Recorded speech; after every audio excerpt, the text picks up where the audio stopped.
I'm now joined by Professor John Dabeet, President of the US Palestinian Council in Iowa. Professor, pleasure to have you on the show. Hamas says it's studying the ceasefire proposal. Are you expecting the militant group to respond in the next 24 hours, as President Donald Trump has suggested? First of all, thanks for having me, Leon. Yes, indeed, I expect them to respond. I think they are obviously discussing, according to the news, they're discussing details with other Palestinian factions right now, and they will be responding soon or within 24 hours.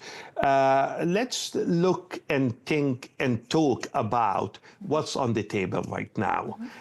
Basically, according to the news, we learned that we have a 60 days temporary ceasefire, in which during the 60 days, we have different steps and different pieces into this 60 days temporary ceasefire. For example, they are talking about an exchange of hostages and Israeli hostages, and I call them also Palestinian hostages, even though most news media refer to them as prisoners.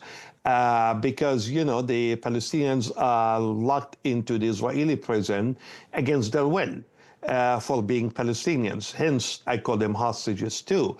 But also, you know, they are talking about providing the Palestinians, especially in Gaza, with more aid and rebuilding of Gaza.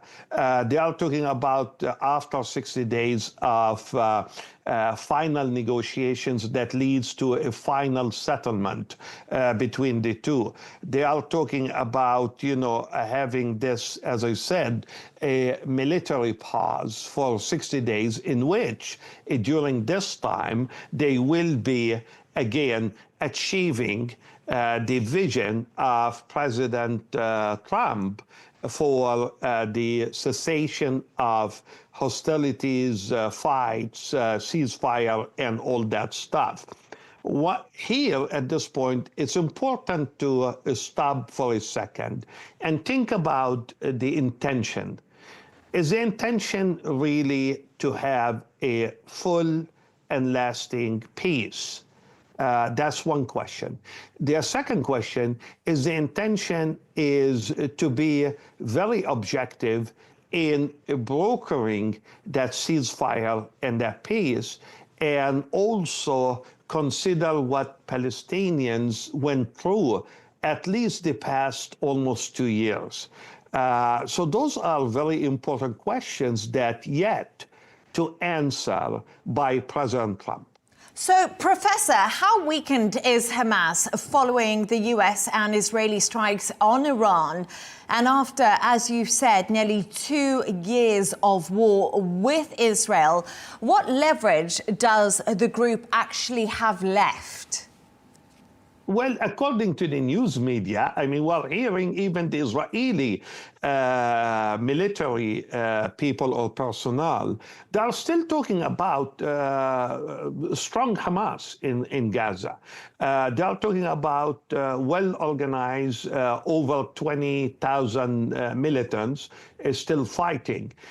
So this is an issue. But at the end of the day, I think Palestinians has their legitimate representative, which is the PLO, the Palestinian Liberation Organization. And the question here is, I wonder why the United States is avoiding the PLO and avoiding to sit down with the Palestinian Liberation Organization and talk long-term peace based on justice with the representative and the legitimate representative of the Palestinian people, whether they are in Palestine or outside Palestine. This is also a question that yet to be answered by the Trump administration. But again, if we go back to history, We know what President Trump did during his first presidency from 2016 to 2020. We know which side he decided to stand and support. So those are also issues that we have to be very cautious. What I would say, trusting the Trump administration when it comes to any Palestinian issues now and in the future. President Trump will be hosting Netanyahu at the White House. That's happening on Monday. And you mentioned this to me. We know Hamas is seeking guarantees that a new US-backed ceasefire agreement would eventually lead to the war's end. Could we see Israel and the US change their stance on the agreement?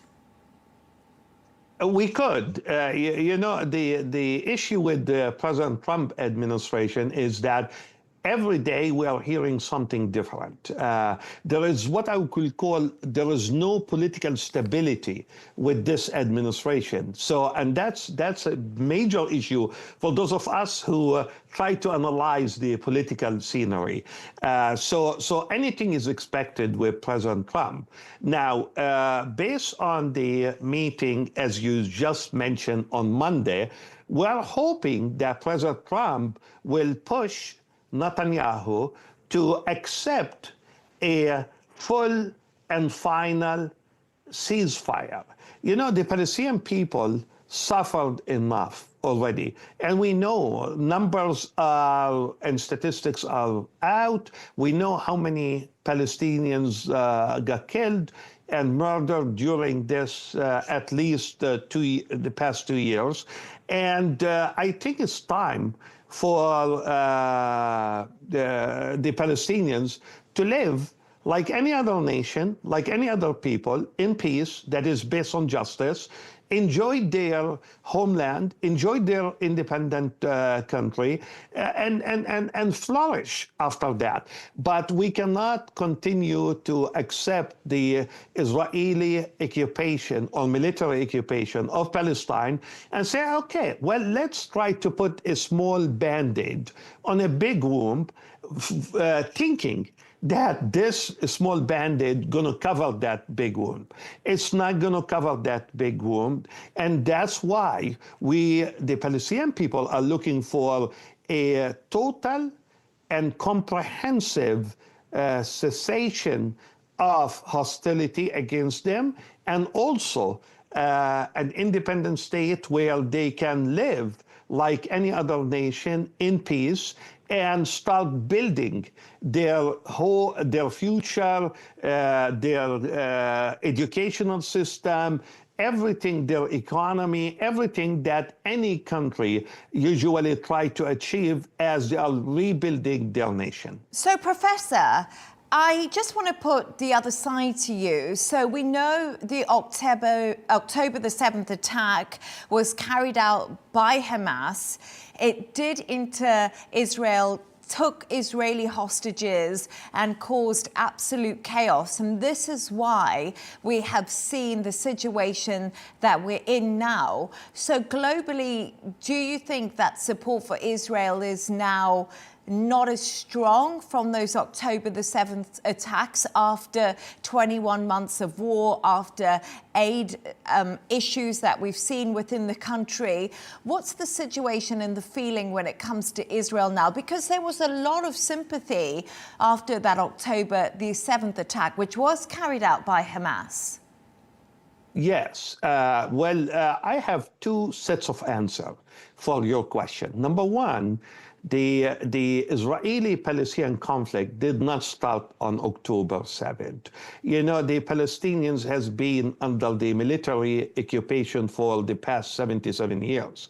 Palestinians suffered a lot throughout many years, and the whole world did not lift a finger trying to help the Palestinians in, again, granting them their independent and living as any other nation in peace. That's one piece. The other piece is, yes, in the beginning, we saw that sympathy for the Israelis, but everything started to change when the whole world started witnessing the ethnic cleansing and the genocide that Israel carries on a daily basis against civilians, against kids, against women, against the elderly in Gaza and in the West Bank too. The destruction of the Palestinian cities, roads, buildings, and so on. So when the world started to see the different narratives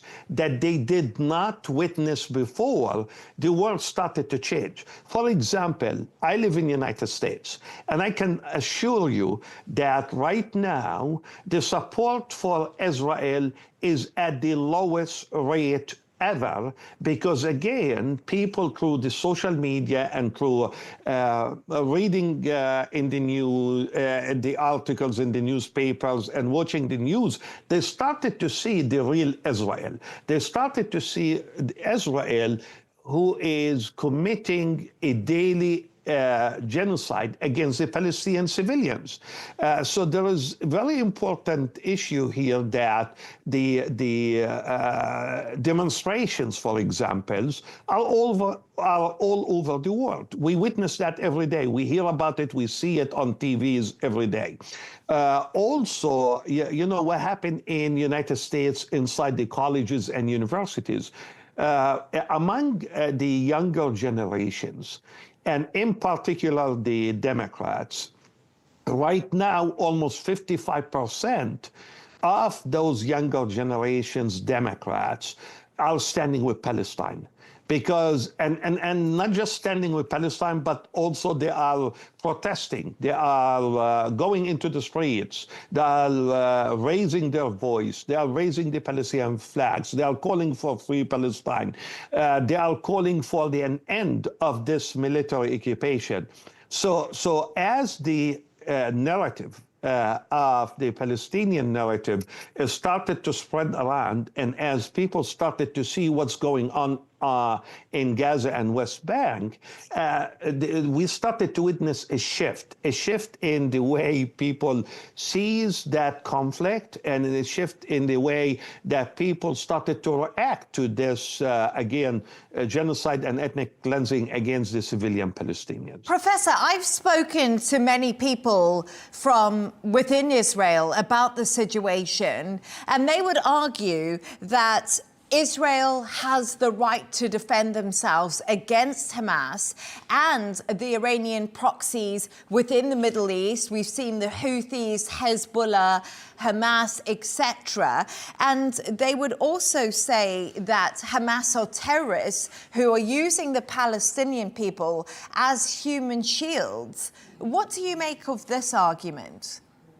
Well, obviously, it's a propaganda, and it's a propaganda that is based on lies.